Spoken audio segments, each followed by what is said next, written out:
because that just happened to be something I had lying around as my template.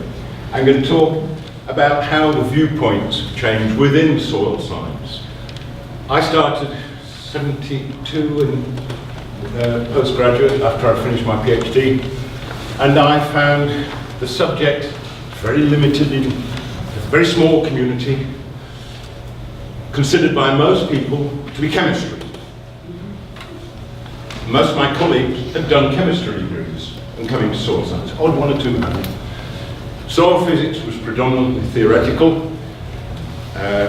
You looked at, you hypothesized different size, perfectly spherical glass balls and spaces between them. And the trend, the real progress was when you looked at different diameter glass balls. There was almost no focus on biology. We had a soil biologist at Reading, but it was a relatively new appointment. Links to environment, principally through soil survey, but there they stopped. And anyway, soil surveyors were second-class citizens, was almost the philosophy. There was a reluctance to welcome those from other subjects. I didn't start my degree in soil science, I did geography and geology. My PhD was in soil science, and they accepted me reluctantly. Cooperation with other subjects was very limited, with the exception of agriculture. And I just often thought of soil science like its little castle, and like a fiefdom, where you stopped anyone else coming in, and actually you stopped anyone else going out, but you were there. No, I'm not going to let you in. We're in our very well-defined castle, and we're safe there. That's how it was. And I really felt that, and I think we've managed to change this, but for a long time, that's exactly how it was.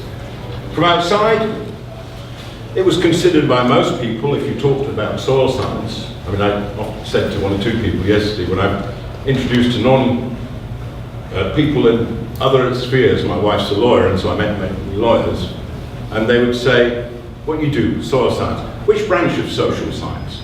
They didn't even comprehend that there was something called soil science. But many thought of it as an offshoot of agriculture. My department in Reading started life as an agricultural chemistry department. There was not a great deal of link between, well, what contribution can you make to the environment? It was agricultural production you were interested in, and I think back to research done in soil science at Reading, that was very much the case.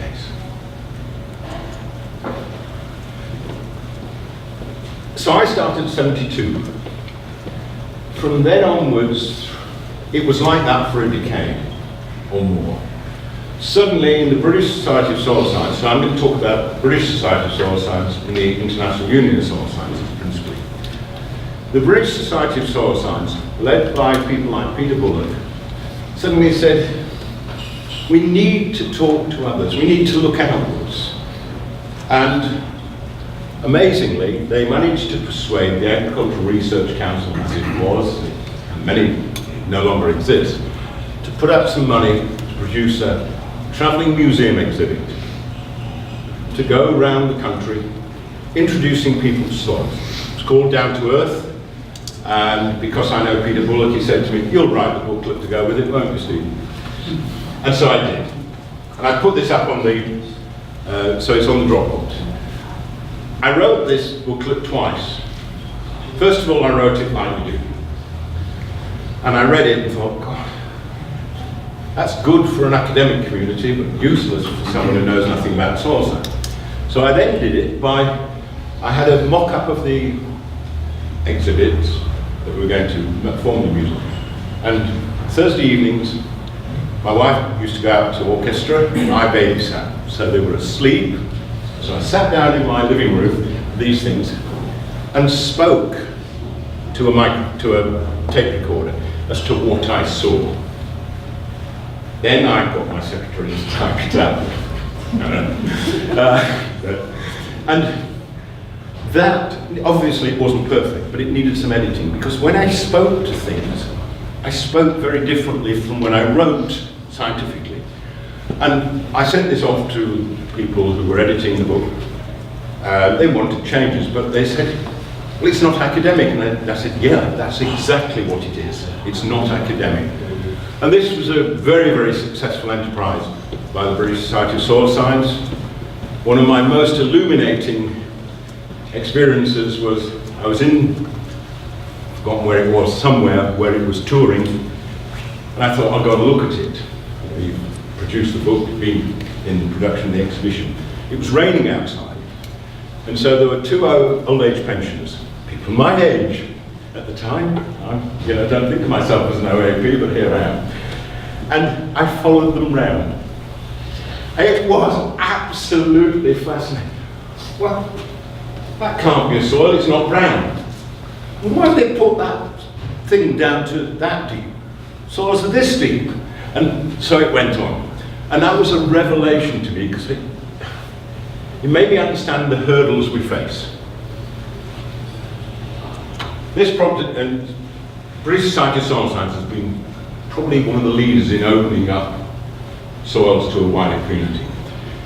In the 90s, I had children at school, and I talked to one of my children's teachers, and they said, is there anything you can do with our primary school children about soils? Because it's something they sort of touch. And so we produced something called Soil Safari. Very simple, series of worksheets with some notes for teachers. And I did some training exercises, and I realized that giving the worksheets and notes was insufficient. You actually had to give the teacher some added information so they felt confident to stand in front of a class, even a class of 6 or 7 year olds. And so we did this, we set up a panel across the United Kingdom, led in Scotland by Tom Beatty, not surprisingly, those of you who know him. And we ran a series of, well, we offered to go to schools and run the first stages of these workshops. The most exciting one was soil mini-bees. This was a typical worksheet. Ah. The children loved this. The teachers also loved it, because one of the things you do early in school is classification. So they could classify on size. The ones the children liked most for was speed. How many legs? Did it have a shell? Did it have things that stuck out the front? This sort of. And I proposed this idea. I was secretary of the British Society of Soil Science at the time, so I proposed this idea because I remember a Jesuit friend of mine telling me, if you get a child into being a Jesuit, you've got them for life. And I thought, if we got a child as a soil scientist, we might have them for life. Anyway, I'm not sure it worked, but we got one or two, because I've actually talked to students as an undergraduate who'd done this at school. So it did work.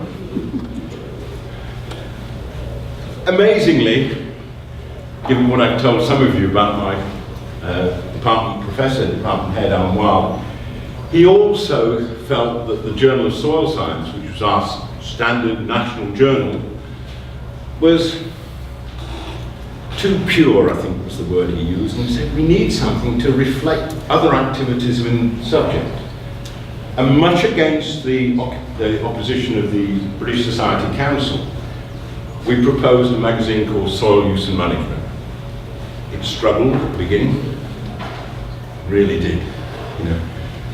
You've got edition 4 of the year to produce, and you've got nothing there, and you're phoning up your friends. Could you write us something on? It's now thriving. I think it's a brilliant magazine. I actually read it in preference to European Journal of Soil Science, I'm sorry to admit. But it was a first recognition within the core of the subject that soil science needed to be more than just the study of the science, it needed to be about the application of the science. So, and that's British soil. I want now just to look a little at international perspectives.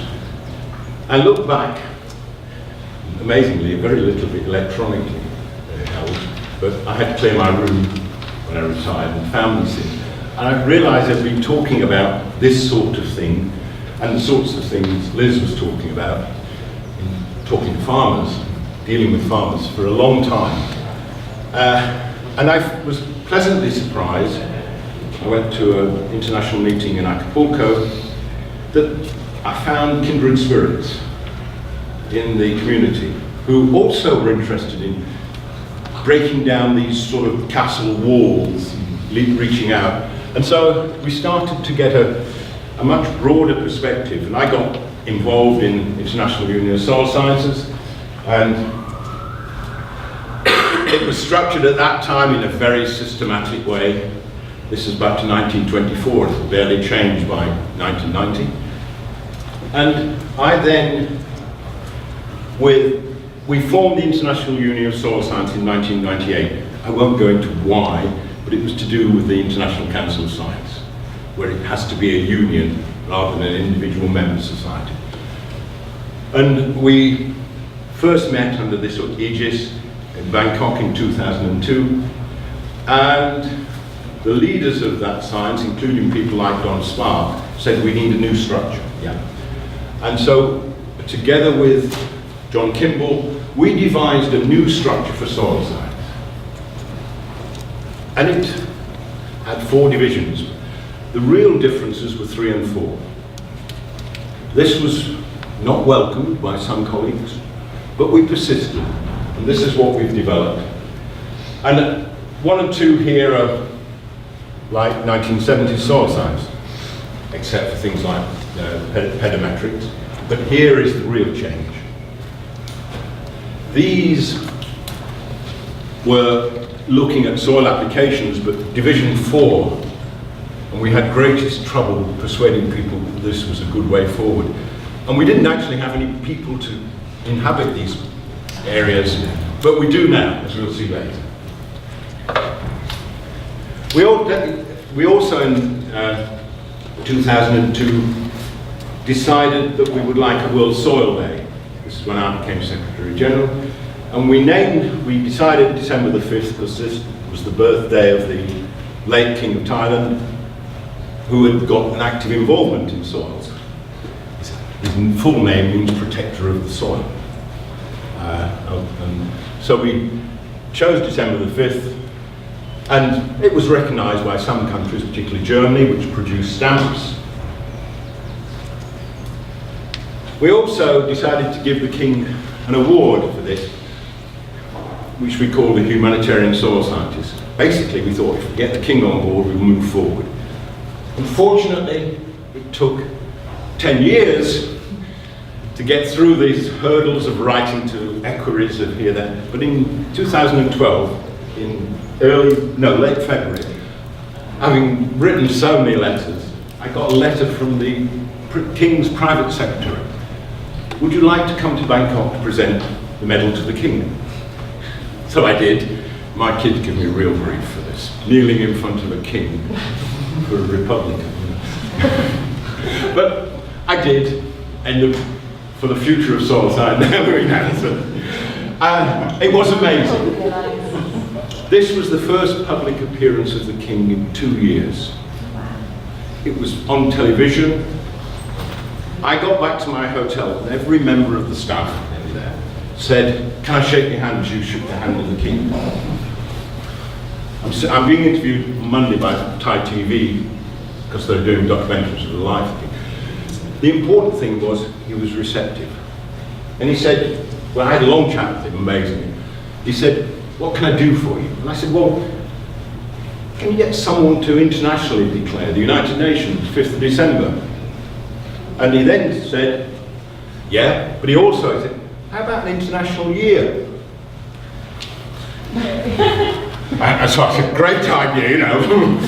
And from that point, I've never seen anything move so quickly.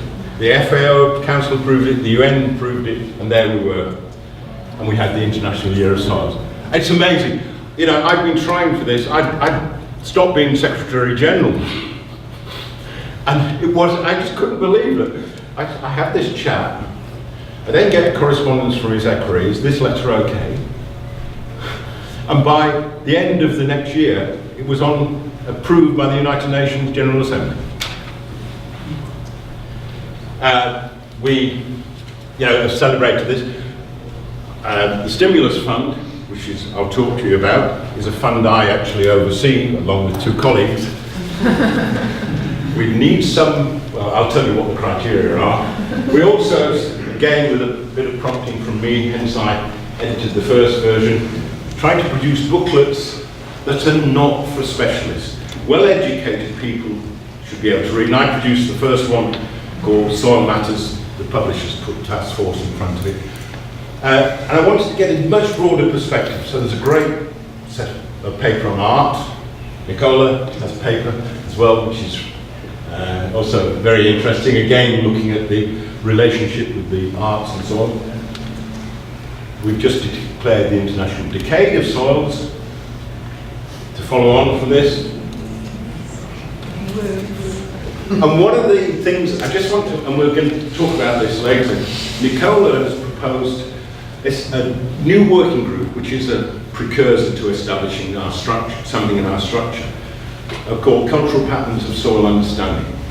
Some of you, I know, are members, and we think this is a real opportunity for the soils community to talk to the non-soils community about how we understand soils and how our understanding of soils has changed. And we'll give you details of this because we would welcome involvement, because it's a little bit like yesterday afternoon. My wife said to me on the phone last night when I found out, how was it? I said it was real fun, because I was talking about familiar things in using unfamiliar words and unfamiliar context. And that to me is fun, because I'm 70 this year, if I learn something, I really feel it's great, because often you feel your learning stopped years ago. Well, I learned things yesterday. That to me means it's worth coming, and I've really enjoyed it. And I will sit on the train going home thinking beyond what I originally thought in many ideas. I learned something incidentally about previous paper. I've worked in the US. So, I think soil science has come a long way. We're much more collaborative. Not everyone. There are colleagues who still like that fiefdom or castle. But I've always worked with scientists across a broad spectrum. I was telling someone, according to ResearchGate, my most cited paper is a paper on water in Jordan, which I wrote with a guy called Rob Potter, who was a human geographer. Unfortunately, he died. Well, there's still a long way to go. The public knowledge about soils is greater. We've also made real impacts compared to where we were in the 1970s on government policy. There